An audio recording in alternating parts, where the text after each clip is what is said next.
गांव के पास एक घना जंगल था जिसमें एक प्राचीन मंदिर था। यह मंदिर सदियों से वीरान पड़ा था क्योंकि कहा जाता था कि वहां एक इच्छाधारी नागिन का वास था। कोई भी उस मंदिर के पास जाने की हिम्मत नहीं करता था, लेकिन लालच इंसान को अंधा कर देता है। गांव में वीरेंद्र सिंह नाम का एक शिकारी रहता था। उसे नागमणि के बारे में पता चला, जो इच्छाधारी नागों के पास होती है और अपार शक्ति देती है। उसने अपने दोस्तों के साथ मिलकर जंगल के मंदिर में जाने की योजना बनाई। रात के समय जब पूरा जंगल अंधेरे में डूबा था, वीरेंद्र अपने दोस्तों के साथ मंदिर पहुंचा। वहां उन्होंने देखा कि एक सुंदर युवती ध्यानमग्न बैठी थी। उसकी आंखें किसी रहस्य को छुपा रही थीं। वीरेंद्र ने तीर निकालकर उसे निशाना बनाया, लेकिन जैसे ही तीर चला, युवती ने अपनी आंखें खोलीं। वे सोने की तरह चमक रही थीं। अगले ही पल युवती का शरीर बदलने लगा।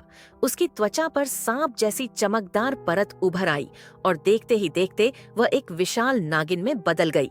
वीरेंद्र और उसके दोस्त घबरा गए और भागने लगे, लेकिन नागिन ने हवा में फुफकार भरी और पूरा जंगल सांपों की आवाज से गूंज उठा।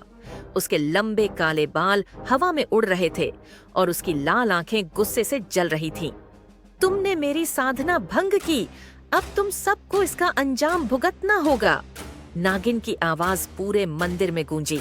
एक एक कर उसके दोस्त अदृश्य शक्ति से उठकर हवा में उछलने लगे और उनके शरीर नीले पड़ने लगे। वीरेंद्र भय से कांप रहा था। उसने हाथ जोड़कर माफी मांगी, लेकिन नागिन की आंखों में केवल बदले की आग थी।